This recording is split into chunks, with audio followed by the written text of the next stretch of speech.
The law is one-sided. It's always been one-sided, and police are soldiers of the law. They're on the lowest hanging fruit of the law. You always got to figure out ways to change the law. If you don't change the law and they're the soldiers of the law, you're going to be subject to a whole bunch of ignorance from the law. That's unwritten rule that you learn in the hood. There used to be OGs that is able. Now we don't have OGs. We have like people that you could probably look in your peer group that you can trust. Before OGs, it was your fathers, whether they lived in the crib or not. Fathers or uncles. Then it became OGs. Then the OGs ain't there, and it's like, okay, somebody I could trust, a peer group. Eventually, it's gonna be like, there's no one I could trust except for my sock meds, my social media people. The Lord help you then. But I'm just saying that unwritten rule is like, my dad's like, you know, police pull you aside, take that bass out of your voice, always call him sir, because what that dude is trying to do is get home safe to his family. He about nervous as hell pulling you over. My dad seriously never ever had a conflict, and trust me, he was not even a dude to F around with, man. Never had a conflict, man. He could drive and convince the KKK, man, to fix his car and help him get out of town safely. The reason I talk about my dad so fresh, because not only was it close, but people say, well, did he influence you in your music? He was the lyrics. You know what I mean? When Cappy's like saying, yo, he 100, my dad's 1,000 for real. 1,000. He's straight up man. So I was blessed to be able to take that and give the world that. And he was the father of many, many, many men, although he biologically, it was just me and my brother that we knew raising us for 50 some odd years. So we gave it to the world. But police are just human beings with an order and a call, and you have younger police come in with certain insensitivities, like the one that shot Mike Brown in Ferguson. He didn't want to work the hood. And the problem was, he probably didn't have any knowledge of the depth of black people in this country. His introduction could have been something he could have been pissed up at. Like went to a club, some black dude grabbed his girl, or he's listening to rap music, and what he takes from this rap music is gonna cover the whole race. And so he probably had a built-in animosity. See, what's the Donald Trump thing comes in because you've had people who already had a built-in animosity. Mad that Obama came in. Anyway, but what other things have come in? Oh, well, now Black Lives Matter, they're unappreciative, and all these other things. To make a person that's on the line all of a sudden teeter to the left and says, man, really? Really? We're gonna go Trump. Why? Because I'm overdosed with this black shit for a minute. Politically speaking, you're only 4 years apart from possibly this country having Sarah Palin as the vice president with a 70-year-old president named McCain. You should be surprised. It wasn't like President Obama won 60% of the popular vote to 40. It's fucking 51 to 49. Cities don't fucking matter, dude. When you leave here and you drive towards Davenport and start taking numbers, that starts to matter when you go from Davenport and Des Moines and then further into Lincoln and further into western Nebraska and further into Wyoming, yeah, okay? But then again, the United States of America, as I call USAers, they're poor on geography and history. So if you're poor on geography and history, you're poor on mathematics of the people where they're at. So you're always gonna be waiting for the USA to give you the rhetoric or shit you don't know. Before records could compensate for some of that, like what we did, 30 years ago and 28 years ago and 25 years ago. But that was a different reception of what was coming through based on what was missing. Now, those holes have been patched up, so where is it gonna come through? It's everywhere and everything. So now it depends on what kind of antenna you got and how that's sharp. Because everything is everything, and everything is everywhere. And whippings of mass distraction are everywhere and in abundance. It's a different type of swim right now. You gotta swim through the radio, the radiation of a radio, TV, movies, web nation. What I feel has to change between the police and the community is the right narrative being told. Everything has a narrative. Everything that goes on has a narrative. And in every narrative, there's a hero and a villain. The problem is we make heroes villains and villains heroes instead of realizing that nobody's the hero in these stories. You know what I mean? I got family who are police officers. I got family who've been abused by the police. So it's not making out one side of the situation to be the ultimate hero and the other side to be the ultimate villain. It's realizing that, man, we live in a broken society. It's frail, it's full of biases, and we need the people who are in control and in charge to realize that as well. So when you put police officers in charge, you got to do that with the knowledge that they have biases and that they're imperfect people and that they're wielding all this power. When you see people outraged and angered from police brutality or injustice, it's being able to put your arm around them and help them process their anger in a healthy way. Because you're either going to process something wrong done to you in a deconstructive way or a constructive way. If we're not helping people process it in a constructive way, it's always going to be destruction. You know, what are you going to expect if you see the abuse of power, you know, on people and they don't know how to process that or they have no due diligence to deal with that? So I just think at the end of the day, it's not making out one person to be the hero and one to be the villain. I got friends who are career criminals. You know what I'm saying? So it's not as if everybody's perfect on all sides, but it's just being available to see the narrative clearly and to help people navigate through that. I see a great disparity. It's disproportionate numbers of, you know, people of color who are poor being mistreated, killed, arrested versus, you know, people coming from suburban, middle, upper class. And I mean, there's a lot of reasons for that. You know, obviously, when you have people in power exercising bias and exercising stereotypes and prejudice, you just see another person who looks poor and you're like, I know why you did what you did. You know, you did it for this reason. This is where you are. And because you've labeled them, you feel like you're making I don't know what you feel like, but you're making decisions based off of labels and stereotypes and biases. When you label people, you strip away the beauty of their complexity. You know what I mean? Everybody who lives in the hood is not a drug dealer, is not a killer, is not a gang member.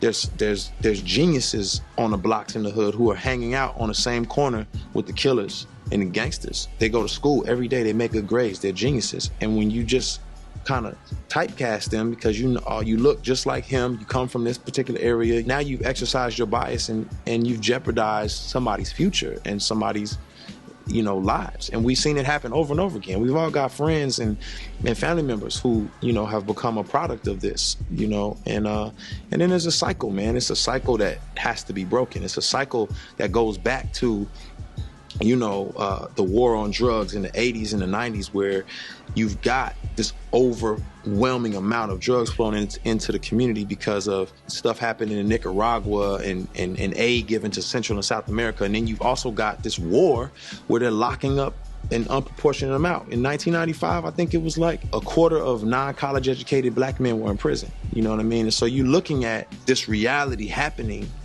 for people who are not college educated, who are not wealthy and well off. They're warehoused because of their lack of wealth, understanding, education. They're stereotyped, they're typecast, and it's unfortunate, man. And one of the problems we have is we just look at our nation as if we forget that 50 years ago, like, the civil rights era was popping off. You know what I mean? Like, my mother had to drink out of colored water fountains. Like, we act like that didn't just happen. That just happened. We have to get rid of this idealistic picture that all that's over. We're good now. We're in a healthy place. If we can just recognize, no, we still got a long way to go. We got a lot of stuff to wrestle with. Then we'll be in a better situation. We can move forward. To change the landscape of the violence, of the poverty, of the South Side, of the West Side, of the urban landscape of Chicago, everything needs to change. You know, I think people ask these questions and like, how many more youth groups can we have? How many more non-for-profits can we have? How many more fundraisers? How many more walks? How many more, you know what I'm saying? Like, fundamentally, things have to change. We're not buying guns from ourselves. They're being supplied. You know what I'm saying? Like, we're not buying guns from ourselves. We're not getting AK-47s from my nigga in the hood. Like, even if I got it from him, he got it from someone who got it from, like, we're being supplied. The DEA, the FBI, the police, all the people that do drug enforcement, like, they're not helpless. There's not just so much evil in the world that they can't stop it. You know what I'm saying? Everything has to change, fundamentally, everything, like literally everything. I think people have to accept the fact that, because some people won't believe that. Some people don't believe that we're being supplied guns. You have to accept that and understand how that works, and understand why we would be supplied guns. Understand that there's a landscape of violence for the last 5 years that have kind of really peaked. Not like it hasn't been here before, but like Chicago's been getting talked about as far as violence goes, crazily. You know what I'm saying? There's gun violence all over America. We're getting put in a position where our guns are going to be taken away, and they're going to have guns. So how do you do that? Give us guns. Let them use the guns as much as they want to, so that people can see how bad it is for them, so that we can take it away from them. I think that makes sense. It makes perfect sense to me, and that's exactly what's happening. But somebody will argue with me and say that that's not what's happening. How could they be supplying us guns? You know what I'm saying? Like, fundamentally, things have to change about what we understand about why things are happening. You know what I'm saying? What we understand about why poverty is happening. What we understand about why hoods on the South Side kind of resemble each other and look the same, and people are downtrodden for the same reasons. People can't find jobs for the same reasons, and people get locked up for the same. Like, it's systematic. Like, it's a system. There's a system in place, and it is creating the world that we live in. Like, the system is doing that. You know what I'm saying? So it's just like, we have to change the system. I believe that there is a conspiracy against all of us. I think it is amplified on minorities, but I think it's against everyone. You know what I'm saying? I think the powers that be want people confused in general. You know, I was raised Christian. I believe in God.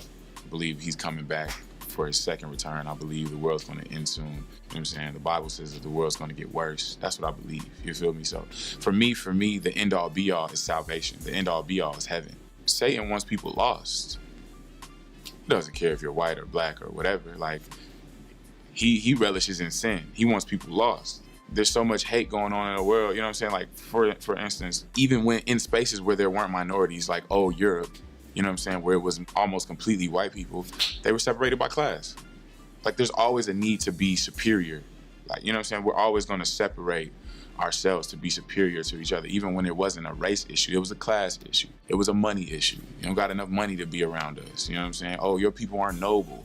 You know what I'm saying? Like, even when it wasn't predominantly a race issue, even with, you know what I'm saying? So there's always a need to separate and be better than and feel better than. So when you bring it back to present day, you know what I'm saying? I mean, it definitely has a lot to do with people who are minorities, but even outside of that, you know what I'm saying? I see this system fucking people up outside of just race, you know what I'm saying? Like, and in so many ways, with food, with drugs, with violence, with healthcare, getting a car, with getting a home, with, you know what I'm saying? Like, systematically, like, this shit keeps people down, all people down, but especially minorities. That fundamentally, if we want to see real change, that's why we don't see real change. That's why we get a little bit of change, but there's still police officers killing niggas just like they did Rodney King, because the system is the same. You gotta change the system, or you're gonna keep getting the same results. How can we stop black on black violence? By stopping white on black violence. Because all we do is imitate the European, and then by remote control, we just emulate and imitate what they do, and here we are killing ourselves. Now, the same ones that's killing ourselves, we can trace that trauma back to white on black violence. And at a point now, we're responsible. And so we have to understand that particular dynamics. But we can't take away the millions of movies that all of us in this room have watched, with multiple, 50, 60 kills, video games, magazines, small screen and big screen movies and TV shows. Wow. We'd have to probably shut down social media and retrain a whole entire generation without that thirst of violence. But let me just ask a question, though, and maybe we can do a part 2 later on or something. But do the black officers have the same training?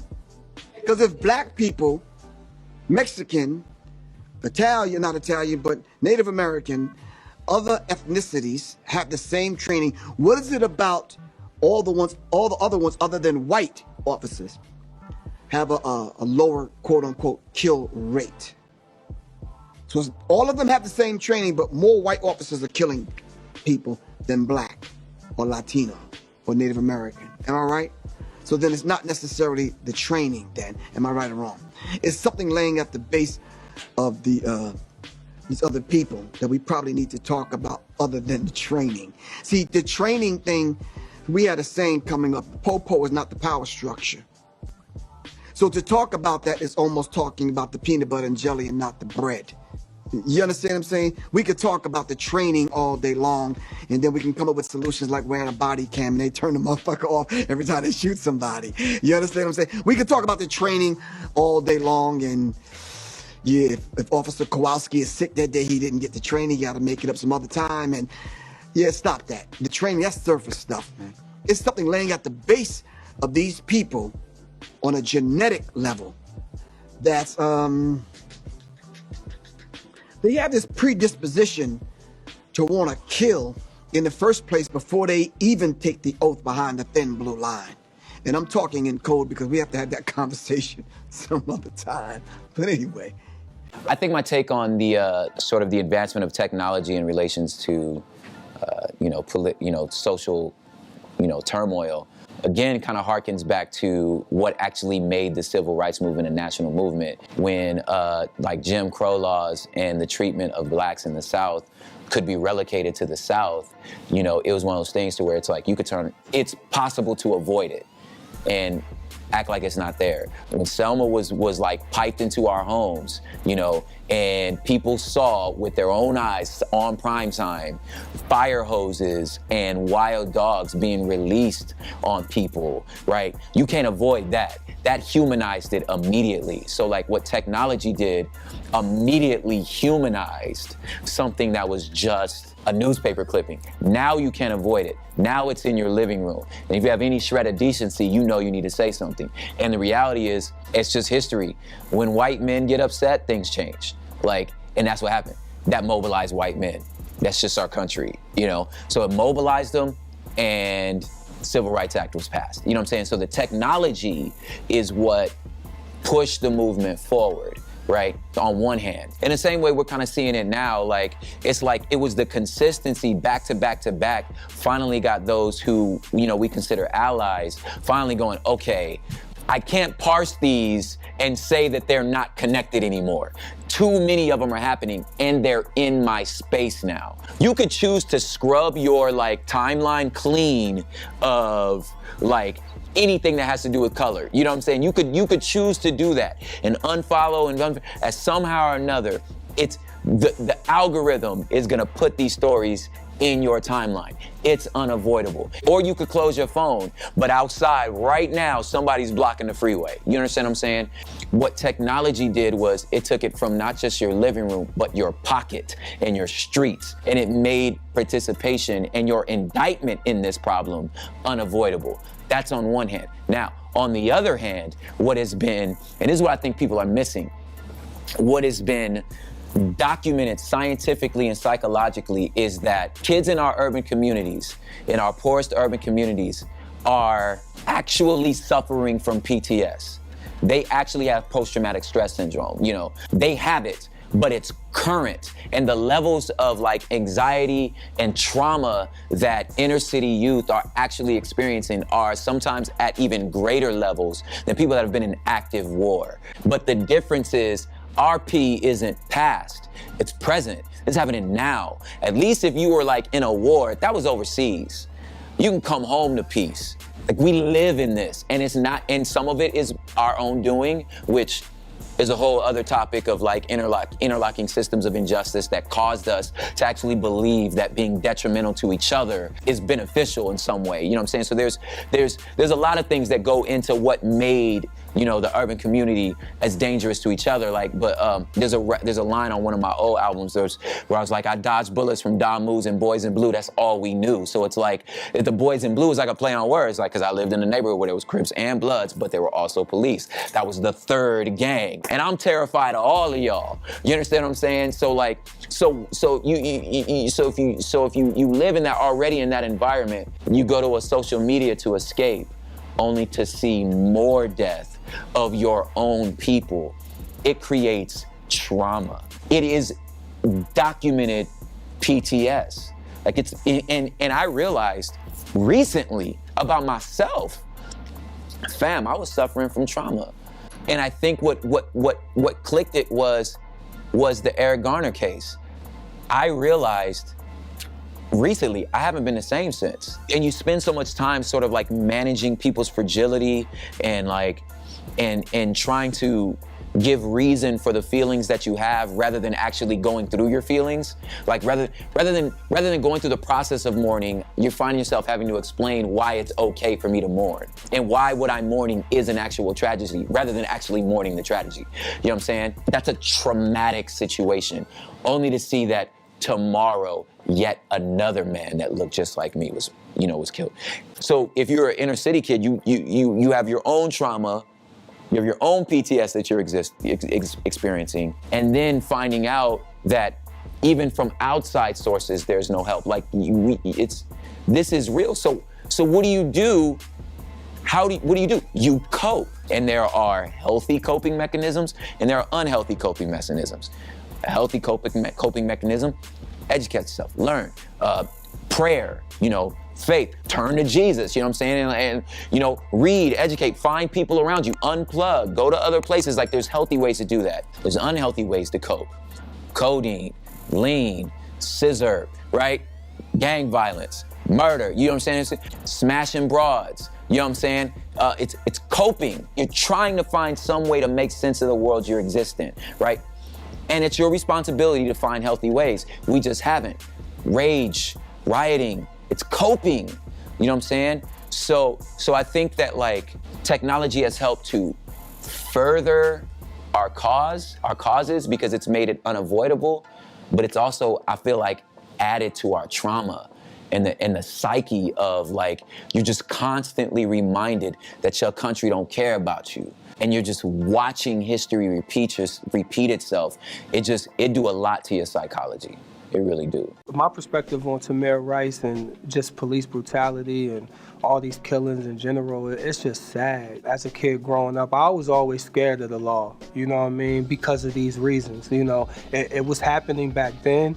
It wasn't as publicized because we didn't have social media and things like that, but it was happening in our neighborhoods. I used to see guys getting beat up and cops shooting at, innocent black men and doing things to us kids just for no reason. We could be walking from a football game in a pack and they come in and roughing us up and stripping us down and, just doing things like that. And now it's been taken all the way as far as just taking our lives. And it's scary because they have the power to do that. It's sad to say, but it's like, what can we do? And then when we go to the justice system for help, and we looking for them to change these laws and to give us some type of justice, it's not happening. So every time it's just another blow. Those defeats like that, Tamir Rice, Mike Brown, all these cops getting acquitted, you know what I mean? It's body blows. It goes back to what I was saying earlier. It's like it's stripping our freedom. It's beating us down so much that we no longer will feel like it's not even worth fighting. Now we are just passive and we're allowing it because we know that when it's happening, we're not going to get no justice anyway. So it's like, okay, let it happen. And that's kind of where I feel like they want us to be. It's just like taking the arts and the music from the schools. It's like, we're going to only give you this and we're going to allow you to do this and you're going to have to deal with it. And it comes to the point where we kind of be like, well, I'm going to deal with it. Unless we start a revolution, you know what I mean? And who's down to do that? Everybody talk about it. Some people mention it in their music, but who's really out there on the front line? Who's really going to be the voice and speak up and try to do something? Violence on violence, it don't help, but we need to do something that can really set the tone and make an example and let people know that we really are here for our rights and we want some justice. In order to stop this police brutality, there's a lot of things that we need to do. What has to happen is just the people like myself, artists, athletes, individuals with power. And this goes with all races. This is just not black people. This is not about, LeBron James and Kobe Bryant wearing the I Can't Breathe t-shirt. This is about, we need Tom Brady in the I Can't Breathe t-shirt. We need Donald Trump in the I Can't Breathe t-shirt. And until that happens where everybody top to bottom comes together and sees what's going on and really puts aside their pride and puts aside race and those culture differences, that's the only thing that's going to stop it. I feel like, that's where people need to come together. It's that Martin Luther King, we have to unite as one and as a people, lock arms, walk up there and demand respect. It goes from somebody as evil as Donald Trump to somebody as, loved as Tom Brady. As far as having some confrontation with the police recently, fortunately nothing has happened, but I ain't gonna lie, like I be petrified. Sometimes I come home late from the studio, I got a nice car, it's 3 a.m, it's only me, and if I get pulled over, who knows what's gonna happen, and that's something that we shouldn't fear. Like I shouldn't have to fear, like if I get pulled over, I might get taken out my car might get searched, I might get roughed up, I might get killed. Like you shouldn't think about that when you think about the law and those who are supposed to protect you. I'm worried about them more than a jack boy or something like, that they say. So, but fortunately I haven't ran into the law, and had any differences with them. But I know a lot of people do. And I know that a lot of lives have been lost, like Tamir Rice and, Trayvon Martin. Well, that wasn't from the police, but, it's the same thing. He was policing the neighborhood, and Oscar Grant, everybody. So I think we just got to be aware of what's going on. Media definitely does a good job at portraying minorities in the most negative light. You saw it with Katrina, with the looting.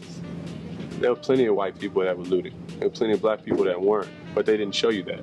As a Muslim, I see it where all of the focus is on extremists, where if they panned out at any rally of extremists holding signs to death to the West or etc., you would see that there's half a dozen people, and then the rest of the onlookers are looking at them with shame, shaking their heads. But media gets off by sensationalizing things. It's about ratings, Media is no different than Hollywood. It's just about ratings and trying to get people to pay attention to shock value. But shock value is proven to work in so many aspects, whether it be to objectify us or to market us. We use shock value within our own music to sell records, and then media uses shock value to portray us in a negative light. Where does it end? Where does it stop? Where does it begin? I don't know. The population incarcerated right now is a direct result of our system. Our system is designed for X amount of people to fail.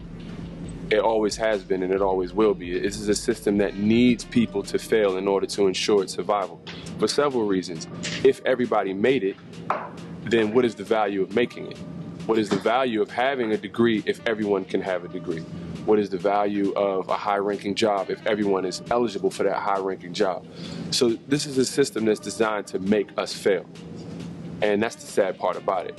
I thought about that all the time when I was a child. I have a learning style that I only learn when people show me things by hand. If you explain it to me and then allow me to do it myself, I learn. But if you tell it to me in a book, in dictation, and expect me to remember it, I come across as a failure, which is something I struggled with in school. But when I realized that and I abandoned that way of thinking and went towards the arts, suddenly I excelled.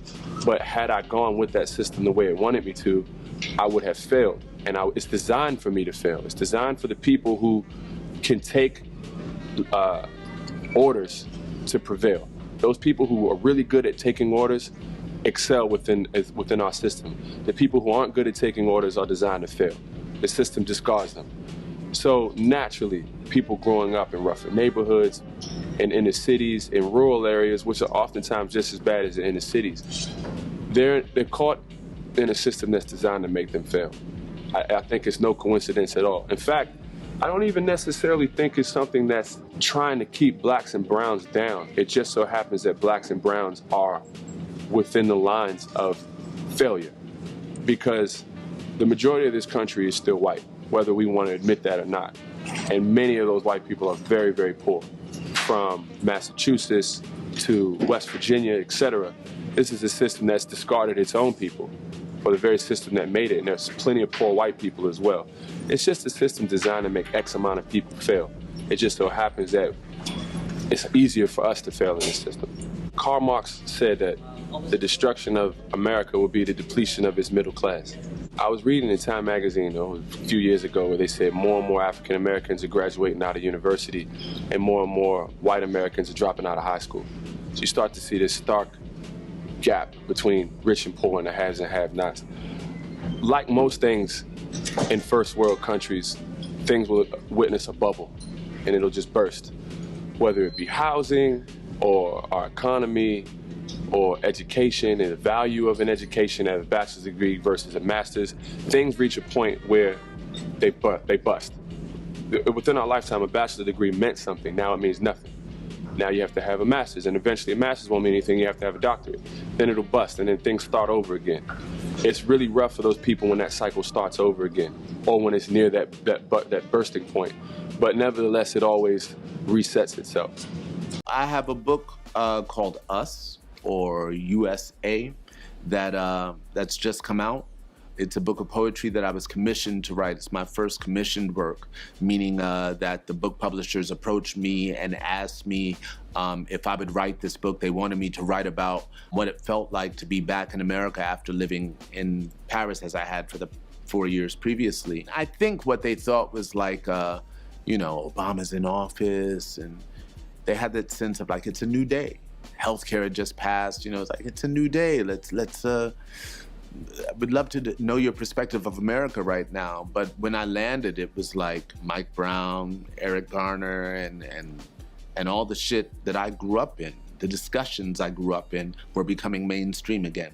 I think they wanted me to write about change, and I just ended up writing a lot of shit out of anger and trying to find humor in my anger, and trying to like fight off the feeling of just like, this is so fucked up, and I'm so tired of this treadmill of discussion and not seeing or feeling actual change, and feeling like I was in the eye of the storm. But it's a storm that's been brewing for so long that it's also very easy to become disillusioned and think this shit is never gonna change. Even though we're having great discussions about this, that, and the other, there's so much pushback. There's also this arrogant pride that you see taking shape, where people are like arrogantly ignorant. It's a weird time. And so the book kind of reflects that. Where do I think we go from here with all the issues that we're dealing with and have always dealt with in the United States? We have to take a civil rights movement approach to America. And what I mean by that is, it's when segregation was legal. When segregation was legal in the United States, black communities were at their strongest. The way that we do that is, like I said earlier, is we must adopt nothing short of a complete black nationalist worldview. And until we do that, we're going to be in this space. Consider this for a moment, because, people will say, okay, black nationalism, you don't understand what black nationalism is, Black nationalism is when your mission is the sustenance, preservation of black people. When that's your goal, that's your aim, first and foremost, the sustenance and preservation of the group to which you belong. What group on this planet don't do that? There's not a group on the planet that does not function within a nationalist frame of thinking. Take China, for example. The Chinese are Chinese nationalists. They're Chinese nationalists. What happens when a Chinese kid graduates college? When they come to the United States, they graduate college, they go back to China. They set up businesses there, or they man businesses in China. India, same thing. They were nationalists. They are nationalists. And everything else they do within their countries, whether it's religion, the culture, everything else that's going on in that environment, down to the food and the dress, are done to facilitate and promote their nationalism. When you're a nationalist, whatever religion you adopt, that religion is only as good as its ability to serve your nationalist mission, goal, and aim. If it doesn't facilitate that, it should be discarded. That's what nationalism is. For example, everybody say Gandhi, Gandhi, Gandhi, Gandhi, Gandhi was the guy. You know, Gandhi was this peace guy walking up. Gandhi was an Indian nationalist. Gandhi went to school in Britain, in London. He lived in London. He went to school in Britain. He was in the British military. This is Gandhi. Gandhi goes back to India and is shunned by his own relatives and people because they like, oh, you coming over here rocking polo now? Like, yo, you rocking polo? You one of them now, huh? And Gandhi changed. In that moment, Gandhi, one small example, one of the things he did as a nationalist, he vowed to not wear any clothing that was not made by Indians. That's when Gandhi started wearing the Indian garments. And that one move triggered and established in India the biggest textile movement that India had ever witnessed in its history. Now just imagine if Martin Luther King would have delivered the I Had a Dream speech in Washington with all those people down there, a million people down there, and he said, I'm not wearing any more clothes, and just took off the clothes. I'm not wearing any of these suits, any of these shoes, socks, shirts, unless it's made by black people in America, by Africans in America. I'm not wearing it. That would have created a clothing industry in the United States, a black-owned and fueled, operated textile industry. But it doesn't happen because we've been trained to view nationalism as some anti-everybody else kind of movement, while everybody else are nationalists. Russians are Russian nationalists. The Japanese are Japanese nationalists. It's what it is. That's what the flags are. You know? But yeah, that's what my belief is. That's what I believe we have to do to abate this.